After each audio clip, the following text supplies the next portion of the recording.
जो पिछले 3 दिन से असेंबली के अंदर रूलिंग पार्टी का एक ड्रामा चल रहा है और उसके अलावा जो ट्यूलिप गार्डन में हमने देखा, ये शर्मनाक है। खासकर जो इस मुल्क के मुसलमान हैं जिनके ऊपर इस वक्त बीजेपी का पूरे ताबड़तोड़ हमले हो रहे हैं, उनको यहाँ की लीडरशिप उमर साहब ने, फारूक साहब ने मिलके, जो वहाँ से मिनिस्टर आए थे किरण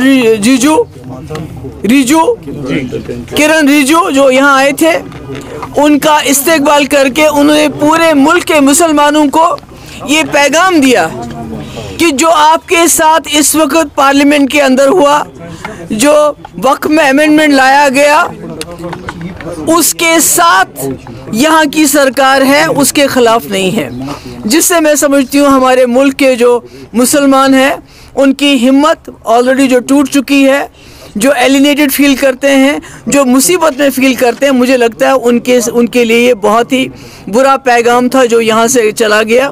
और असेंबली में हम ड्रामा देख रहे हैं कि रूलिंग पार्टी के लोग शोर मचाते हैं, और इस शोर मचाने की और भी एक वजह है, क्योंकि लेफ्टिनेंट गवर्नर साहब ने 3 बिल क्लियर किए थे। एक तो जो डेली वेजेस को रेगुलराइजेशन का, जो बेचारे सालों साल से बिना तनख्वाह के बहुत थोड़ी रकम पे काम कर रहे हैं, वो बिल क्लियर था। जो ज़मीन, गरीब लोगों को ज़मीन देने के लिए जो वहीद परा साहब ने और एक बिल लाया था, उसको एलजी ने क्लियर किया था। और तीसरा बिल, शराब के ऊपर बैन लगाने का बिल, वो भी क्लियर कर लिया था। तो इन तीनों तमाम बिल से बचने के लिए, डेली वेजेस को रेगुलराइज करना, गरीबों को ज़मीन देना और शराब पे पाबंदी, इन बिल्स के साथ अटेंशन डाइवर्ट करने के लिए असेंबली में हंगामा किया गया।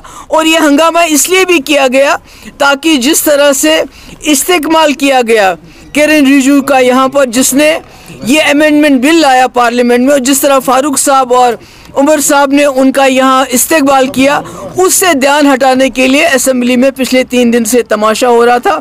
और आज हमारे साथ यहाँ हमारे एडवोकेट मजीद साहब हैं जो सुप्रीम कोर्ट लॉयर हैं। तो आने वाले 1-2 दिन के अंदर इंशाल्लाह हम भी इस जो वक्त बिल पे अमेंडमेंट लाया गया उसको चैलेंज करेंगे।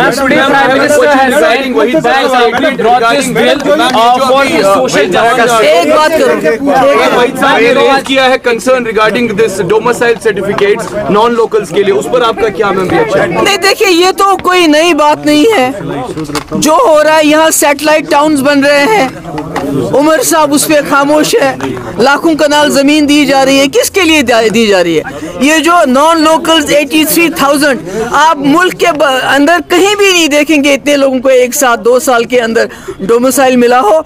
तो ये जो सैटेलाइट टाउनशिप्स बन रहे हैं, डोमिसाइल दिया जा रहा है, ये तो सारा एजेंडा है जिसको उमर साहब अब इम्प्लीमेंट कर रहे हैं। Prime Minister has said that we have brought this bill just to give social justice to Muslims, and also 2013 amendments of the law when it was enacted has benefited land mafias because of the Waqf Act which was earlier there. How do you see the statement that whether it has really empowered Muslims socially? नहीं, मुझे you tell me why not the Muslims taken on board before bringing in this amendment? Nobody, कोई मुसलमान किसी, सब इसकी मुखालफत कर रहे हैं। Everybody except for National Conference और उनकी लीडरशिप, सब इसकी मुखालफत कर रहे हैं। उमर साहब ने मुखालफत नहीं की, फारूक साहब ने मुखालफत नहीं की, पर मुल्क के अंदर तमाम मुसलमान और यहाँ तक कि जो सेकुलर जमातें हैं, सब इसकी मुखालफत कर रहे हैं। अगर ये मुसलमानों के हक में होता तो मुसलमानों के मडगुजारों पे इस वक्त कब्जा करने की कोशिश नहीं है। ड्रामा का क्या इम्पैक्ट पड़ सकता है?